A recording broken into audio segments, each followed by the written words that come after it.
भारत एक developing country है। Developing nation की गवर्नमेंट का मेन फोकस देश की पॉवर्टी दूर करने, लोगों को बेसिक नीड प्रोवाइड करने पर होता है।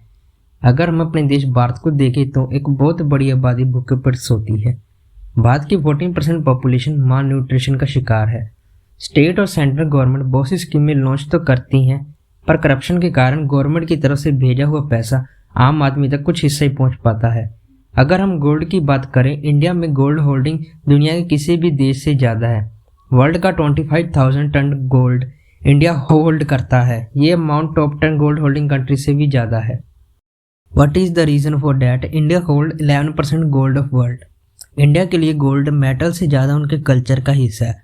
भागवत गीता के एक श्लोक के मुताबिक, जिसमें लिखा है, मृत्यु एक भ्रम है, जो मरता है वो शरीर है, आत्मा नहीं। आत्मा जन्म के समय शरीर को वस्त्र की तरह पहनती है और मृत्यु के समय उसे त्याग देती है। उसी प्रकार गोल्ड आत्मा का प्रतीक है, क्योंकि ये शुद्ध है। इसे विभिन्न डिजाइनों में आकार दिया जा सकता है। डिजाइन शरीर के रूप में है। शरीर की तरह डिजाइन बनते हैं और नष्ट होते हैं, लेकिन गोल्ड बना रहता है और वो अपना मूल्य कभी नहीं खोता। इंडियन कंज्यूमर गोल्ड को रिस्क फ्री इन्वेस्टमेंट की तरह देखते हैं। अगर हम डेटा देखें तो 1964 में 24 कैरेट 10 ग्राम गोल्ड का रेट 63.25 था और 2022 में तकरीबन 50,000 रुपीज़ है। फिजिकल गोल्ड में इन्वेस्टमेंट करने के लिए KYC जैसे नॉर्म्स फिल नहीं करने पड़ते, जिस कारण लोग टैक्स बचा लेते हैं। Advantages of investing physical gold. First is liquidity. Gold को दुनिया के हर देश की गवर्नमेंट रिकॉग्नाइज्ड करती है और होल्ड करती है, जिस कारण गोल्ड की वर्ल्ड वाइड वैल्यू है। इसी कारण गोल्ड को कैश में इजीली कन्वर्ट कर सकते हैं वर्ल्ड के किसी कोने में। Physical gold can not be hacked. अगर किसी दिन इंटरनेट क्रैश्ड हो जाए तो क्या हमारा ऑनलाइन बाई किया गोल्ड सेव होगा या नहीं, ये हमें नहीं पता। ऑनलाइन गोल्ड बाई में हैकिंग का और फ्रॉड का डर लगा रहता है। अगर डिजिटल गोल्ड हैक हो गया तो क्या गोल्ड वापस मिलेगा? मिलेगा भी तो कितना और कितने टाइम में? फिजिकल गोल्ड में हैकिंग और प्राइवेसी का इशू नहीं होता। An ideal asset for hairs. Physical gold अपनी आने वाली पीढ़ी को संपत्ति के तौर पर देना एक बढ़िया इन्वेस्टमेंट है, क्योंकि गोल्ड की वैल्यू हाई वोल्टाइल नहीं होती। इंडियन वेडिंग में मोस्टली पेरेंट्स अपनी डॉटर को गोल्ड्स देते हैं, क्योंकि गोल्ड एक सेफ इन्वेस्टमेंट है।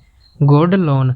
गोल्ड की इंटरनेशनल वैल्यू के कारण फाइनेंशियल इमरजेंसी के टाइम गोल्ड के ऊपर लोन लेना इजी होता है। Disadvantages of investing in physical gold. No steady income. अगर हम बड़े फाइनेंशियल एक्सपर्ट देखें, लाइक वॉरेन बफेट, उनकी ह्यूज वेल्थ गोल्ड इन्वेस्टमेंट से नहीं जनरेट हुई। ज़्यादातर इंडियंस गोल्ड को ज्वेलरी फॉर्म में बाई करते हैं, जिसके कारण ज्वेलरी की मेकिंग एंड वेस्टेज चार्ज भी पे करने पड़ते हैं। ये डिज़ाइन टू डिज़ाइन वेरी करता है। Why buying gold is bad for Indian economy. World का 30% गोल्ड मार्केट इंडिया के पास है।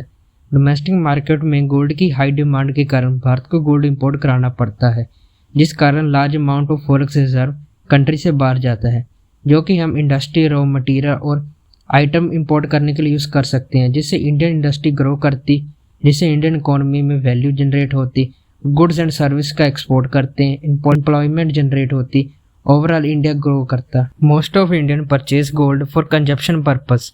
They consume gold in form of jewelleries. अगर हम इन्वेस्टमेंट साइड से देखें तो majority of Indian prefer holding the gold in physical form. Physical form में गोल्ड स्टोर के कारण गोल्ड की कोई इकोनॉमी में वैल्यू जनरेट नहीं करता।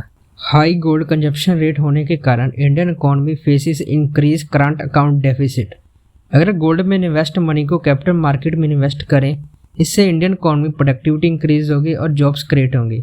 उदाहरण के लिए एक प्राइवेट कंपनी अपना बिजनेस एक्सपेंड करना चाहती है तो बैंक से लोन लेकर अपना बिजनेस एक्सपेंड कर सकती है। अगर कंपनी प्राइवेट लिमिटेड है तो शेयर मार्केट से IPO के थ्रू भी कैपिटल राइज कर सकती है।